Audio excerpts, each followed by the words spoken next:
Assalamualaikum warahmatullahi wabarakatuh. Cikgu ucapkan kepada kamu semua para pelajar kelas Fikir Adil dan Fikir Azam. Cikgu harap kamu semua sihat sejahtera pada hari ini.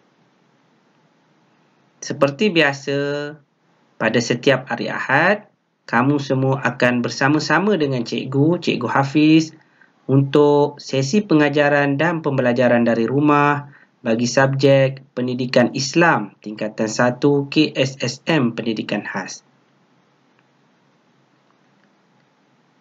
Untuk hari ini, kita akan masuk ke unit yang baru iaitu unit yang ke-9 dengan tajuknya Menjaga Kebersihan Amalan Hidupku. Unit yang ke-9 ini terkandung dalam bidang hadis. Cikgu harap kamu semua telah bersedia untuk menerima sesi pengajaran dan pembelajaran dari rumah bersama dengan cikgu pada hari ini.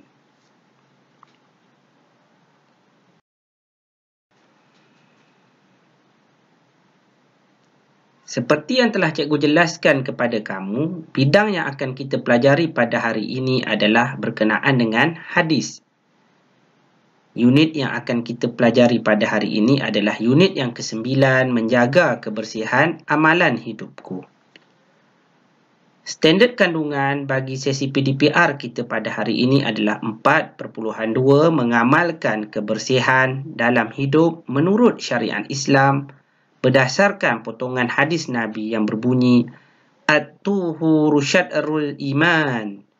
Dengan maksudnya, bersuci adalah sebahagian daripada iman. Hadis riwayat An-Nasa'i dan merupakan satu hadis yang sangat sahih.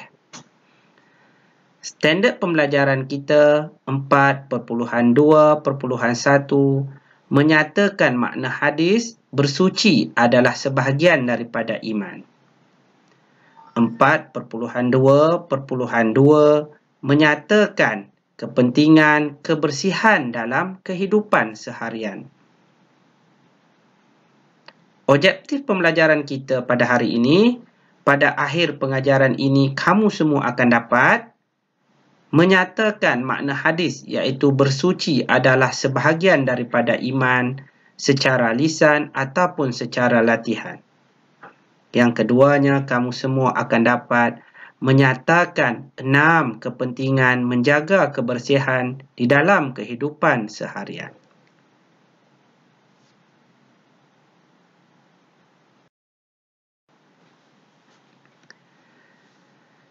Sebelum kita memulakan sesi PDPR kita pada hari ini, baiklah kita berdoa dahulu sebelum belajar. Tadahkan tangan kamu, marilah kita berdoa bersama kepada Allah Subhanahu wa taala. A'udzubillahi minasyaitonirrajim. Bismillahirrahmanirrahim. Alhamdulillahirabbil alamin wassalatu wassalamu ala asyrafil anbiya'i wal mursalin wa imami muttaqin wa ala alihi wa sahbihi ajma'in.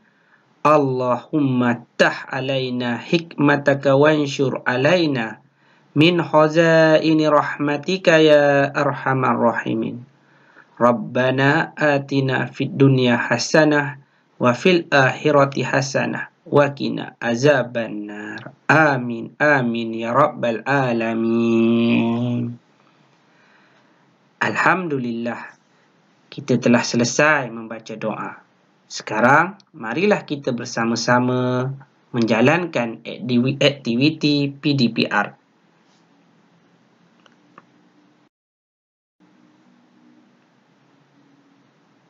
Berikut adalah suatu potongan daripada hadis Rasulullah sallallahu alaihi wasallam. Sekarang, kamu cuba baca, hayati dan fahami hadis Nabi Muhammad sallallahu alaihi wasallam yang cikgu tunjukkan ini. Dengarkan cikgu membacanya. Sabda Rasulullah sallallahu alaihi wasallam, At-tuhuru syadrul iman. Dengan maksud, bersuci itu sebahagian daripada iman. Riwayat Muslim. Cikgu bacakan sekali lagi. At-tuhuru syadrul iman. Maksudnya, bersuci itu sebahagian daripada iman. Ini merupakan salah satu hadis daripada Nabi Muhammad SAW. Hadis ini merupakan satu hadis sahih. Hadis sahih ini bermaksud hadis yang diyakini benar dan tidak terdapat keraguan kepada hadis tersebut. Ini bermakna apabila Rasulullah menyatakan bersuci itu sebahagian daripada iman, ia bermakna Rasulullah SAW mengajarkan kepada kita untuk sentiasa menjaga kebersihan dan sentiasa dalam keadaan yang bersuci. Apakah yang dimaksudkan dengan bersuci itu? Baik, cikgu akan terangkannya di dalam slide yang seterusnya.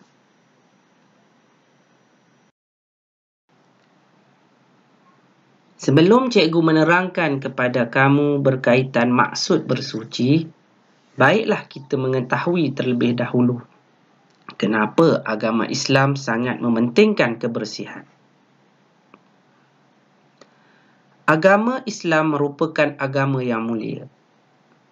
Agama Islam sangat menekankan kebersihan di dalam kehidupan seharian umatnya. Selain daripada itu, Allah sangat menyukai kepada kebersihan. Firman Allah di dalam surah Al-Baqarah ayat 222, Allah mengasihi orang-orang yang banyak bertaubat dan mengasihi orang-orang yang sentiasa mensucikan diri. Selain daripada itu, kita akan dapat melihat apa yang telah diucapkan oleh Rasulullah melalui hadisnya, iaitu Rasulullah SAW telah bersabda, sesungguhnya Allah Subhanahu Wa Taala itu suci yang menyukai hal-hal yang suci. Dia maha bersih yang menyukai kebersihan. Dia maha mulia yang menyukai kemuliaan. Dia maha indah yang menyukai keindahan. Kerana itu bersihkanlah tempat-tempatmu. Hadis riwayat Tirmizi. Daripada petikan ayat Al-Quran dan petikan hadis Nabi itu amat jelas bahawa Allah Subhanahu Wa Taala sangat menitik beratkan umat Islam supaya sentiasa menjaga kebersihan. Hal ini kerana telah dinyatakan oleh Rasulullah bahawa Allah Subhanahu Wa Taala itu menyukai hal-hal yang suci. Allah Subhanahu Wa Taala itu maha bersih dan menyukai kebersihan. Oleh yang demikian, kita sebagai hamba kepada Allah haruslah sentiasa mengamalkan kebersihan di dalam kehidupan kita. Kita hendaklah sentiasa bersuci daripada segala kekotoran. Kerana Allah Subhanahu Wa Taala sangat menyukai perkara-perkara tersebut dan agama Islam sendiri sangat menyeru umat Islam supaya sentiasa menjaga kebersihan diri dan juga sentiasa dalam keadaan yang bersuci.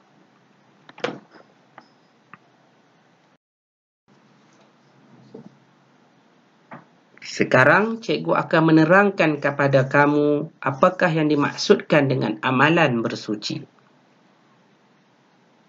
Amalan bersuci merangkumi penjagaan kebersihan diri, pakaian, tempat tinggal dan persekitaran. Ini bermaksud bersuci itu tidak terhad kepada mensucikan diri kamu sendiri. Sebaliknya, ia melibatkan perkara-perkara dan aspek yang lebih besar seperti penjagaan kebersihan pakaian, tempat tinggal dan persekitaran kamu. Persekitaran itu bermaksud persekitaran rumah, persekitaran sekolah dan sebagainya. Berikut cikgu berikan contoh-contoh amalan bersuci. Yang pertamanya adalah mandi untuk membersihkan diri dari kekotoran. Mandi ini terbahagi kepada dua, iaitu mandi yang pertama, mandi yang membersihkan diri dari kekotoran. Kamu masuk ke bilik air dan mandi seperti biasa. Mandi yang keduanya adalah mandi wajib. Sekiranya kamu sekarang sebagai seorang remaja, didatangi oleh haid dan bagi yang lelaki telah keluar mani, maka kamu wajib untuk melaksanakan amalan mandi wajib. Amalan mandi wajib ini akan mensucikan diri kamu semula dan membolehkan kamu untuk melaksanakan ibadat seperti solat, membaca Al-Quran dan sebagainya. Sekiranya kamu dalam keadaan tidak lagi mandi wajib, maka kamu tidak dibenarkan untuk melaksanakan amal-amalan ibadat seperti solat dan membaca Al-Quran ataupun berpuasa. Sekiranya dilaksanakan juga, maka ia akan mendatangkan dosa dan tidak mendapatkan pahala bagi diri kamu. Yang keduanya adalah berwuduk sebelum bersolat. Berwuduk ini merupakan salah satu cara kita membersihkan diri kita sebelum kita menyerahkan diri kita kepada Allah Subhanahu Wa Taala melalui amalan bersolat. Telah cikgu jelaskan kepada kamu sebentar tadi bahawa Allah menyukai perkara-perkara yang bersih. Jadi apabila kita bersolat menghadap kepada Allah Subhanahu Wa Taala, maka kita haruslah dalam keadaan yang bersih. Maka berwuduk itu adalah satu cara untuk kita membersihkan diri kita. Yang ketiganya, membersihkan atau mencuci pakaian. Pakaian yang kita gunakan sehari-hari perlulah sentiasa dicuci. Sekiranya telah kamu gunakan untuk satu tempoh yang lama, ia akan menyebabkan pakaian tersebut kotor dan berbau. Ianya tidak sesuai digunakan untuk bersolat dan boleh menimbulkan ketidakkeselesaan kepada rakan-rakan ataupun kepada orang yang lain. Jadi oleh yang demikian, kita sentiasalah mencuci pakaian kita supaya ia terhindar daripada segala kekotoran dan boleh digunakan untuk beribadat. Dan yang keempat, yang terakhirnya, menjaga kebersihan persekitaran rumah di luar dan di dalamnya. Ini adalah perkara yang sangat penting. Tempat ataupun tempat tinggal kita perlulah sentiasa bersih dan tidak boleh kotor. Sekiranya ia kotor, ia tidak sesuai untuk digunakan untuk kita beribadat. Selain itu, ia boleh menyebabkan berlakunya penularan penyakit seperti demam denggi dan sebagainya. Oleh yang demikian, kamu haruslah membantu kedua ibu bapa kamu menjaga kebersihan rumah di luar dan di dalamnya. Elakkan daripada membiarkan rumah kamu berada dalam keadaan kotor sehingga boleh menyebabkan. Sekarang, cikgu akan menerangkan kepada kamu 6 kepentingan penjagaan kebersihan. Yang pertamanya, ibadah kamu akan diterima oleh Allah Subhanahu Wa Taala. Seperti yang telah cikgu jelaskan kepada kamu sebentar tadi, sekiranya kamu tidak melaksanakan ataupun melakukan mandi wajib, maka setiap ibadah yang kamu jalankan atau kamu lakukan itu tidak diterima oleh Allah Subhanahu Wa Taala.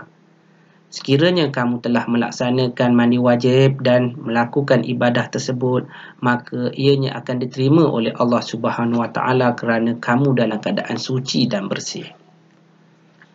Yang keduanya, kamu akan memperolehi rahmat dan hidayah daripada Allah. Yang ketiga, dapat menghindarkan diri daripada penyakit. Kekotoran boleh menyebabkan berbagai-bagai jenis penyakit. Sebagai contoh, sekiranya kamu tidak membersihkan pakaian kamu dengan sebaiknya, kamu boleh dihinggapi dengan berbagai-bagai jenis penyakit kulit seperti kurap, kudis dan sebagainya. Yang keempat, disukai Allah dan masyarakat. Allah menyukai perkara-perkara yang bersih. Jadi apabila kamu bersih, Allah akan menyukai kamu. Masyarakat juga akan menyukai kamu kerana kamu adalah seorang yang pembersih. Kalau sekiranya diri kamu itu kotor, tidak terurus, maka ia akan mendatangkan persepsi yang buruk kepada masyarakat terhadap diri kamu. Yang kelimanya, diri kita akan merasa selesa. Dengan pakaian yang bersih, dengan kita dalam keadaan berwuduk, dalam keadaan kita telah melaksanakan mandi wajib, maka kita akan merasa selesa dengan diri kita untuk melaksanakan ibadah dan menjalani kehidupan seharian. Dan yang terakhirnya, badan kita akan sentiasa cergas dan sihat. Itulah yang paling penting. Kesihatan yang baik dapat memberikan kita peluang untuk belajar, meneruskan kehidupan dengan sebaiknya, juga untuk memudahkan kita beribadat kepada Allah Subhanahu wa Ta'ala. Jadi inilah 6 kepentingan menjaga kebersihan. Cikgu harap kamu telah memahami apa yang telah cikgu ajarkan kepada kamu pada hari ini.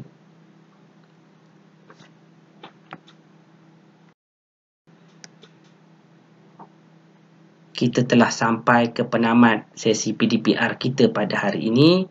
Cikgu berharap kita dapat berjumpa lagi pada sesi pengajaran yang akan datang. Pesanan cikgu sebelum cikgu mengundurkan diri, jagalah diri kamu dan hindarilah diri kamu daripada ancaman virus COVID-19.